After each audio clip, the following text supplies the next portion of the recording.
আসসালামু আলাইকুম। ফেলে আসা ভালোবাসা গল্পের ১৩ নম্বর পর্ব নিয়ে হাজির হয়েছি।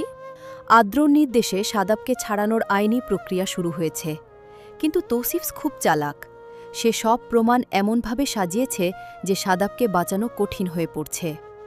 এদিকে বাড়ির সামনে সাংবাদিকদের আনাগোনা কমছে না।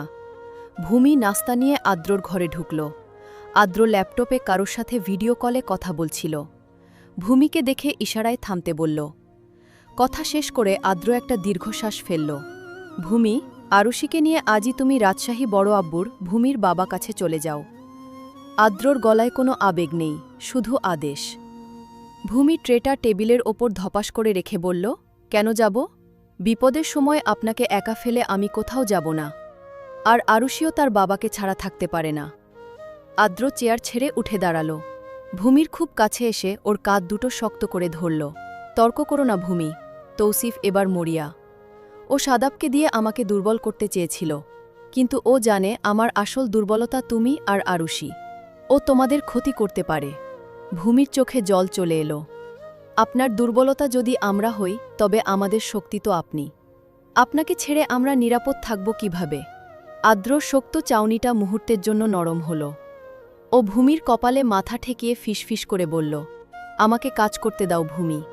তোমাদের কথা চিন্তা করলে আমি মন দিয়ে তৌসিফকে ধ্বংস করতে পারব না। প্লিজ, আমার জন্য যাও। বিকেলে আদ্র নিজে গাড়ি চালিয়ে ভূমি আর আরুষিকে বাস টার্মিনালে নামিয়ে দিয়ে এলো। সাদাবকে ছাড়ানোর জন্য সে শরীফ ভাইয়ের লোকজনের সাথে দেখা করতে গেল।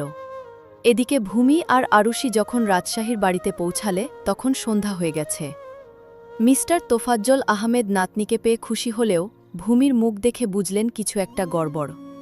রাত 10টা। ভূমি আদ্রকে ফোন দিল, কিন্তু ফোন বন্ধ। ওর বুকের ভেতরটা অজানা আশঙ্কায় কাঁপছে। ঠিক তখনই ভূমি ফোনে একটা মেসেজ এলো, একটি অপরিচিত নম্বর থেকে। মেসেজে লেখা, তোমার জল্লাদ স্বামী কি জানে তুমি যেখানে আছো সেখান থেকেও তোমাকে তুলে আনা আমার জন্য সময়ের ব্যাপার মাত্র? আদ্রকে বলো, সাদাবকে বাঁচাতে চাইলে ও যেন আমার পায়ে এসে ক্ষমা চায়। ভূমি ভয়ে শিউরে উঠল। তৌসিফ তবে রাজশাহীতেও লোক পাঠিয়েছে। ও দ্রুত আদ্রকে আবার ফোন করার চেষ্টা করল, কিন্তু আদ্রর ফোন তখনও বন্ধ। পরদিন সকালে ঢাকা সেন্ট্রাল জেলের গেটে আদ্র দাঁড়িয়ে, তার সাথে শরীফ ভাইয়ের 4 জন বডিগার্ড। আদ্রর হাতে একটি কালো ব্রিফকেস। ও ভেতরে ঢুকল তৌসিফের সাথে দেখা করতে, যে এখন অন্য একটি মামলায় হাজতে, প্যারোল বাতিল হওয়ার পর। জেলখানার ভিজিটর রুমে আদ্র আর তৌসিফ মুখোমুখি। তৌসিফ হাসছে। কি আদ্র সাহেব, ছোট ভাইকে বাঁচাতে বুঝি ডিল করতে এসেছেন? আদ্র খুব শান্তভাবে ব্রিফকেসটা টেবিলের ওপর রাখল। ডিল নয় তৌসিফ, আমি তোমাকে একটা অপশন দিতে এসেছি। এই ব্রিফকেসে তোমার ওই পুরনো ড্রাগ ডিলিংয়ের সব অরিজিনাল পেপারস আছে, যা পুলিশ এখনও পায়নি। এগুলো পুড়িয়ে দিলে তুমি হয়তো বেঁচে যাবে। তৌসিফ ভ্রু কুঁচকে বলল, আর যদি না করি?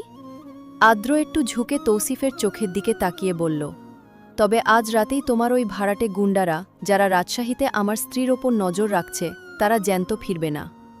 আর তুমিও জেলের ভেতর নিরাপদ থাকবে না। শরীফ ভাইয়ের নাম তো শুনেছ? জেলের ভেতরের সাম্রাজ্য ওনার। তৌসিফের মুখের হাসি মিলিয়ে গেল। আদ্র শান্ত গলার এই হুমকি ওর কলিজা কাঁপিয়ে দিল। আদ্র ঘড়ির দিকে তাকিয়ে বলল, তোমার হাতে 10 মিনিট সময়। সাদাবের গুদামে মাল রাখার স্বীকারোক্তি দাও, নয়তো নিজের শেষটা দেখার জন্য তৈরি হও। পরের পাটে যা থাকছে। তৌসিফ কি আদ্রর হুমকিতে ভয় পাবে? রাজশাহীতে কি ভূমির ওপর কোনো আক্রমণ হবে? আর সাদাব কি সত্যিই কাল সকালে মুক্তি পাবে? জেলখানার অন্ধকার ভিজিটর রুমে তৌসিফ আর আদ্রর মধ্যে কয়েক সেকেন্ডের এক দীর্ঘ নীরবতা। তৌসিফ হাসার চেষ্টা করল, কিন্তু ওর ঠোঁট কাঁপছে। আদ্র সাহেব, আপনি তো দেখি আইনের লোক হয়ে এখন আন্ডারওয়ার্ল্ডের ভাষায় কথা বলছেন। আপনার নীতি কি সব বিসর্জন দিলেন? তৌসিফের গলায় তাচ্ছিল্য। আদ্র খুব শান্তভাবে চেয়ার ছেড়ে উঠে দাঁড়াল। ঘড়ির দিকে তাকিয়ে বলল, নীতি শুধু মানুষের জন্য, জানোয়ারের জন্য নয়। তোমার 10 মিনিট শেষ। শরীফ ভাইয়ের লোক কিন্তু জেলের ভেতরেই তোমার সেলের পাশে ডিউটি করছে। Good luck. আদ্র দরজার দিকে হাঁটা দিতেই তৌসিফ আর্তনাদ করে উঠল, দাঁড়ান, আমি স্বীকারোক্তি দিচ্ছি। শুধু কথা দিন, আমার ওপর কোনো আঁচ আসবে না। আদ্র ফিরে না তাকিয়েই বলল, আগে সাদাব জেল থেকে বের হবে, তারপর দেখা যাবে। ওদিকে রাজশাহীর বাড়িতে ভূমি অস্থির হয়ে পায়চারি করছে। বাইরে বৃষ্টির ঝমঝম শব্দ। হঠাৎ ও লক্ষ্য করল বাগানের গেটের কাছে একটা কালো মাইক্রোবাস দাঁড়িয়ে আছে অনেকক্ষণ ধরে। আরুষি তখন ওর দাদুর সাথে ড্রয়িং রুমে খেলছে। ভূমির বুকের ভেতরটা ধক করে উঠল। ও জানলার পর্দাটা টেনে দিল। তৌসিফের পাঠানো লোক নয়তো? ভূমি দ্রুত ওর বাবাকে গিয়ে বলল সব। মিস্টার তোফাজ্জল আহমেদ রাজশাহীর পরিচিত মানুষ, তিনি তৎক্ষণাৎ তার বাগানবাড়ি পাহারায় থাকা লোকজনকে সতর্ক করলেন। ঠিক তখন আদ্রর ফোন এলো। ভূমি, ভয় পেও না, আমি শরীফ ভাইয়ের লোক পাঠিয়েছি তোমাদের প্রোটেকশনের জন্য। ওই মাইক্রোবাসে যারা আছে তারা তৌসিফের লোক নয়, আমার লোক। ওরা তোমাদের চোখে চোখে রাখছে। ভূমি হাঁপ ছেড়ে বাঁচল। আদ্র ভাই, আপনি কি কাল আসছেন? আমার খুব ভয় লাগছে। আদ্রর গলায় এক অদ্ভুত ক্লান্তি। কাল সাদাব মুক্তি পাবে। ওকে নিয়ে আমি সরাসরি রাজশাহীতে আসছি। আর এক রাত ধৈর্য ধরো। পরদিন সকালে ঢাকা সেন্ট্রাল জেল থেকে সাদাব বেরিয়ে এলো। ওর মুখটা শুকিয়ে গেছে, কিন্তু বড় ভাইকে দেখে জড়িয়ে ধরে হাউমাউ করে কেঁদে দিল। ভাইয়া, আমি জানতাম আপনি ঠিকই আমাকে বের করবেন। আমাকে মাফ করে দিন। আদ্র সাদাবকে সরিয়ে দিয়ে শক্ত করে একটা চড় মারল। সাদাব থতমত খেয়ে গেল। এই চটটা তোর ভুলের জন্য, আর এখন যে জড়িয়ে ধরছি এটা আমার ভাইয়ের জন্য। আদ্র সাদাবকে বুকে টেনে নিল। চল, এবার রাজশাহীতে যেতে হবে। সেখানে একজন তোর অপেক্ষায় পথ চেয়ে আছে। বিকালে আদ্র আর সাদাব রাজশাহীর বাড়িতে পৌঁছালে। আরুষি ছোট কাকা বলে দৌড়ে গিয়ে সাদাবের কোলে উঠে পড়ল। ভূমি দরজায় দাঁড়িয়ে আদ্রর দিকে তাকাচ্ছিল। আদ্রর সাদা শার্টে রক্তের দাগ, চোখের নিচে কালি। আদ্র ভূমির সামনে গিয়ে দাঁড়াল। কোনো কথা না বলে হঠাৎ সবার সামনেই ভূমিকে জড়িয়ে ধরল। ভূমি অবাক হল, কারণ আদ্র সবার সামনে কখনোই এমন ইমোশনাল হয় না। সব শেষ ভূমি, তৌসিফ আর কোনোদিন আমাদের সামনে দাঁড়ানোর সাহস পাবে না, আদ্র ফিসফিস করে বলল। ভূমি আদ্রর বুকে মাথা রেখে ভাবল, এই মানুষটার শাসন হয়তো অনেক কঠিন, কিন্তু এই বুকের চেয়ে নিরাপদ জায়গা পৃথিবীতে আর কোথাও নেই। রাতে খাবার টেবিলে সবাই একসাথে বসেছে। মিস্টার তোফাজ্জল আহমেদ খুব খুশি। তিনি বললেন, আদ্র, তুই তো আমার মেয়েটাকে সত্যিই রাজকন্যার মতো আগলে রেখেছিস। আদ্র মুচকি হাসল। অভিশাপকে আগলে না রাখলে তো জীবনটাই পাঞ্চে হয়ে যেত বড় আব্বু।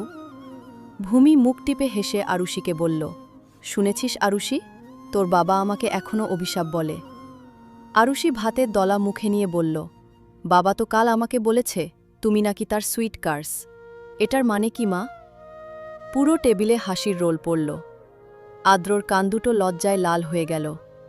ও তাড়াতাড়ি কফি খাওয়ার নাম করে টেবিল থেকে উঠে পালাল। রাজশাহী থেকে ঢাকায় ফেরার পথে আদ্রর গাড়িটা বেশ দ্রুত গতিতে ছুটছে।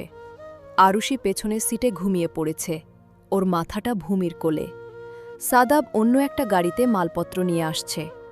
আদ্র ড্রাইভ করতে করতে আড়ো চোখে ভূমিকে দেখল। কি দেখছেন? ভূমি মুচকি হেসে জিজ্ঞেস করল। আদ্র গম্ভীর হয়ে রাস্তা দেখল। দেখছি রাজশাহীর আম খেয়ে তোমার গালগুলো আরও লাল হয়েছে কিনা। ওখানে তো শাসন করার কেউ ছিল না, নিশ্চয়ই খুব আড্ডা দিয়েছে। ভূমি মুখ ভেঙচি কেটে বলল, ইস, আপনার ওই শাসন কি ভোলা যায়? আপনি না থাকলেও আপনার পাঠানো বডিগার্ডরা তো ছায়ার মতো পেছনে ছিল।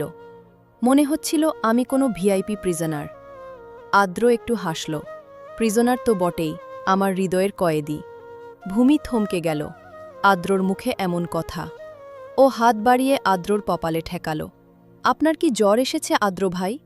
এমন রোমান্টিক কথা তো আপনার ডিকশনারিতে থাকার কথা না। আদ্র হাতটা সরিয়ে দিয়ে আবার গম্ভীর হল। বেশি কথা বলো না, সামনে চেকপোস্ট। ঢাকায় ফেরার পর জীবন আবার ছন্দে ফিরল। আরুষিকে স্কুলে ভর্তি করানো হয়েছে এক নামী ইংলিশ মিডিয়ামে।